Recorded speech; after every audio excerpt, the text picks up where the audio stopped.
Bon dia, Imma. Moltes gràcies per estar aquí amb nosaltres, amb Carat Llunàtics. Imma Gual, que és infermera d'un centre de salut mental i també responsable espanyola de les competicions internacionals de fitness. Imma, perquè la gent que ens segueix i que ens veu pugui situar una mica, com et definiries tu? Bueno, jo, definició de mi mateixa, a nivell de manera de ser, una mica obsessiva i sempre amb tot calculat i controlat. M'agrada ser, soc així. A vegades els horaris, el que tens que fer, tot tenir-ho sempre ben al cap i estar per punt, no se m'escapa. Tot pot ser, però el màxim que puguis. I això m'ho facilita, suposo, perquè el tema de fitness és molt obsessiu, en aquest sentit, les coses has de fer molt estrictes. Què és fitness? El fitness és una modalitat dintre del culturisme, que hi ha moltes categories, però aquesta és la més suau dintre de les femenines, que no requereixen molt muscle ni molta definició ni seguretat del muscle que es vegi les venes. Els culturistes volen més tamany i estar grans i les noies aquesta categoria més prima i mantindre més la feminitat. Què és el que més i el que menys li agrada de fer fitness?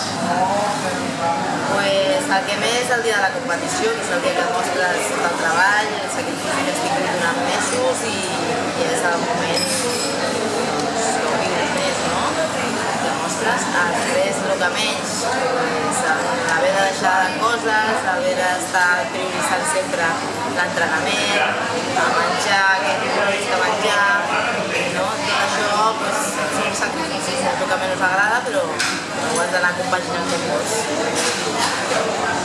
En què consisteix el seu dia a dia? El meu dia a dia, m'aixeco al matí, el primer que faig és caminar a la ciutat, que està ràpid, tampoc és que corri, jo camino ràpid, perquè la mà grassa el que diuen és que està caminant, i un ratet, i després esmorzo i ja vinc cap al centre de salut mental, amb el meu horari de treball i al sortir, tinc que fer el gimnàs, tinc d'entrenar, sobretot també després comprar, menjar, preparar-lo per dia següent, la casa, la família.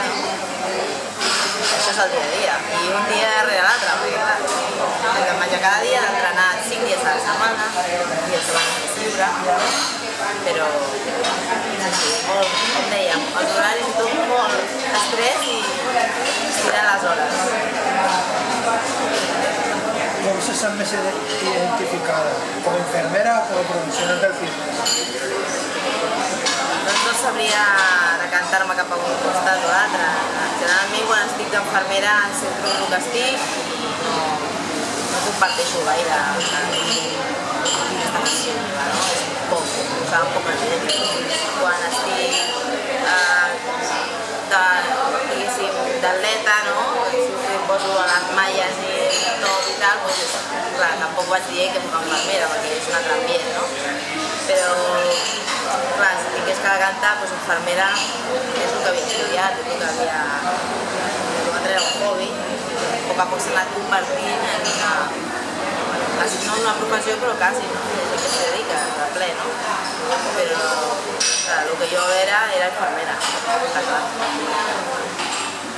¿Quins efectes aporta la pràctica del fitness en la salut? Home, molt beneficiosos, perquè el fitness es tracta que seria la manera que tu pots fer la teva vida normal sense que et suposi un esforç, no? Aixecar-te al matí, dutxar-te, posar-te la sabata, córrer cap a l'autobús, tot això que sigui una cosa normal, que no sigui un esforç. Quan un ja té obesitat, ja té altres malalties, no? Ja acostuma a costar-li fer tot això, i aquí ja no, vol dir que la vida no gaire sana no és, no? L'alimentació, el fitness toca molt que facis esport. Aquests aspectes són importants per mantenir-se sa.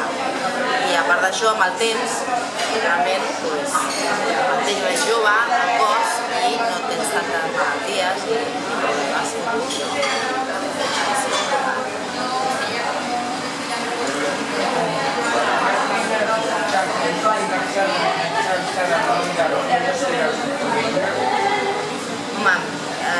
consum d'aquest tipus de productes està penalitzat, està prohibit i inclús il·legal, no? És un delicte. A Espanya no. Sobretot si competeixes i quan vas a un campionat internacional, abans d'anar-hi ja et fan uns controls antidopatge, controls d'orina, i perquè no hagi sortit, no? I llavors si introdueixen alguna cosa et sancionen, no et deixen competir 2 anys, et fan pagar unes multes, i això està penalitzat, no? I la meva opinió, bueno, no és gens necessari perquè no hi ha el que deia, ni fer gran quantitat de muscle ni res, no? I el que hem de fer és treure la grassa, la retenció de líquid, que acostuma una dona més a retenir més líquid, i és el que farà que es vegi el muscle que hi ha sota, que tampoc ha de ser gaire.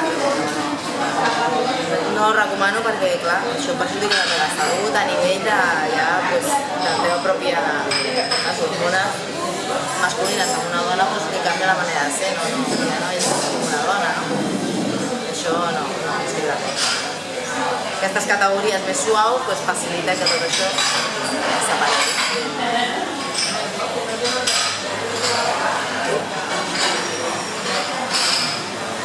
Fernanda, la Sami,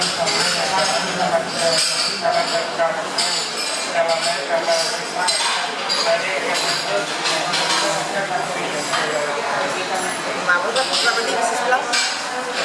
Pots repetir més fort?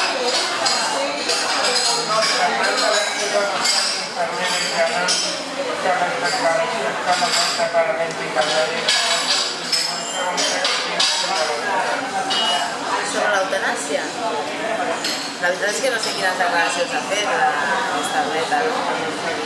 Però el que opino jo sobre l'eutanàsia és complicat, és un tema molt complicat, molt complicat. Jo penso que cada cas és un món, no dic ni que tingui que ser permès ni que no ho tingui que ser. Penso que cada cas és un món i s'ha de valorar. S'ha de valorar que és per tant. Jo crec que la norma mai seria bona per tots els casos. Llavors, a partir d'aquí, és veritat que hi ha gent que potser ho passa igual. I s'ha d'entendre. En què consisteix una dieta equilibrada? Què consisteix? Una dieta equilibrada? Sí. Una dieta equilibrada, pues una dieta que puguis menjar de tot tipus d'aliments, verdures, fruites, cereals, tot el que són carn, peix, ous, que és una mica de tot. I moderat pues, el tema dels dolços, que ja sabeu que també és una cosa pues, para cuando hay una celebración, cuando hi ha un especial, no? Dolços, embotits, coses així, mínim possible. Això seria una dieta equilibrada. Menjar de tot i menjar cada 3 hores. Això també és important. I molta gent no ho fa. A nivell competitiu, a on esperes arribar? A nivell? Competitiu, a on esperes arribar? Bueno, no sé, a veure, sempre acaba, de moment, he sortit a diversos internacionals, campionats internacionals, he quedat finalista a 11 d'ells, molts, percentatge no és que hagi anat amb gaires més. 4 d'ells han sigut campionats d'Europa, és important. I guanyar, he guanyat un internacional i segona d'una altra internacional. A veure, tinc un bon currículum ja, però sí és veritat que guanyar un europeu mai s'ha agradat. Sempre m'han col·locat allà a la final, però no m'acaben de pujar al pòdium, no? Però m'agradaria, un europeu m'agradaria. Quan va ser l'últim cop que et vas menjar unes patates braves amb una cervesa? Bueno, la cervesa no m'agrada, o sigui que no, en principi alcohol mai m'ha agradat i abans tampoc, ja no em veig perquè tampoc em trobo una mica mala i això. Llavors, les patates braves, pues tampoc són sant de mi devoció, jo me tiro més cap al dolç, la veritat. El meu és més el dolç i els gelats, això és el que em toca molt. Si tinc que escollir alguna de salat hauria de ser formatge, que també tenim bastant restringits. Ja està. Molt bé. M'alegro molt d'aquesta entrevista. Doncs moltíssimes gràcies, Imma. i molta sort al proper europeu i també doncs, amb la teva feina d'infermera. Gràcies a vosaltres. Han estat unes preguntes molt encertades, penso, i